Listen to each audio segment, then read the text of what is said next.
Flashback. Welcome my page.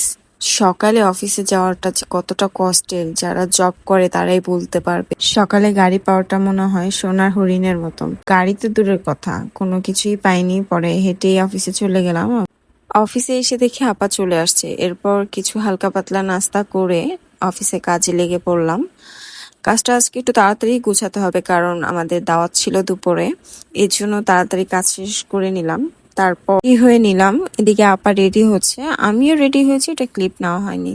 তারপর আমরা কিছুক্ষণ ছবি তুললাম, ভিডিও করলাম, দেন বের হয়ে গেলাম। আমাদের দাওয়াতটা ছিল মূলত আমাদের অফিসে পাশেই, তো এই জন্য একটু লেট করে বের হয়েছি। আমরা মনে করেছি হয়তো আমরাই লেট করছি, তাই তাড়াহুড়া করে বেরোতে চলে গেছি, কিন্তু যে দেখি কেউই আসেনি। কি করব, কেউ যেহেতু আসেনি তাই উঠতে হলো।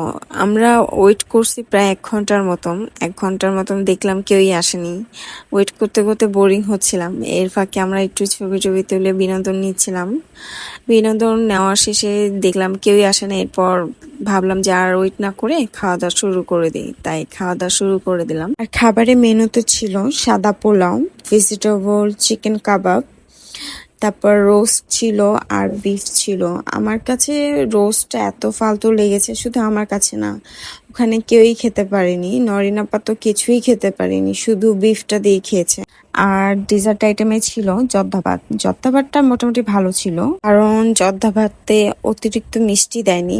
আমি 2বার খেয়েছি। এদিকে আপাকে একটু দেওয়ার চেষ্টা করছিলাম, উনিও নিয়েছে।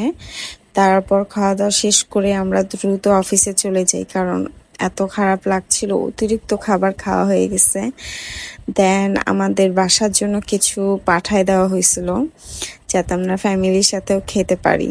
আজকের ব্লগটা এতটুকুই, বাই বাই।